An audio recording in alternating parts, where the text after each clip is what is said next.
এই প্রশ্নটা প্রায় পাই যে how to declutter your mind like আমরা আসলে আমাদের লাইফে প্রচুর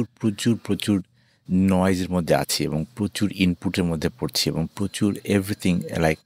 এত বেশি আমাদের ইনপুট সো এত কিছুর মধ্যে how to declutter your mind the first thing is like you have to do brain dump in a sense যে আপনার মাথার মধ্যে যা গ্যাঞ্জাম আসছে যা টাস্ক যা ওয়ারি যা আইডিয়া সব কিছুকে you have to be able to write it down somewhere if you can put it down somewhere and আপনি যখনই এটাকে ব্রেইন ডাম্প করবেন এটার জন্য আপনার জন্য খুব ভালো একটা স্পেস তৈরি হবে যে আপনার মাথা থেকে ওটাকে ফেলে দিলেন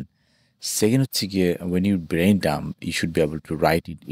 in your own hand and I prefer fountain pen because fountain pen is so slippery and it gives you a beautiful feeling যে আপনার মোটর এফেক্ট যে আপনি চিন্তা করছেন পাশাপাশি আপনি ওটাকে লিখছেন so you should be able to do it in your hand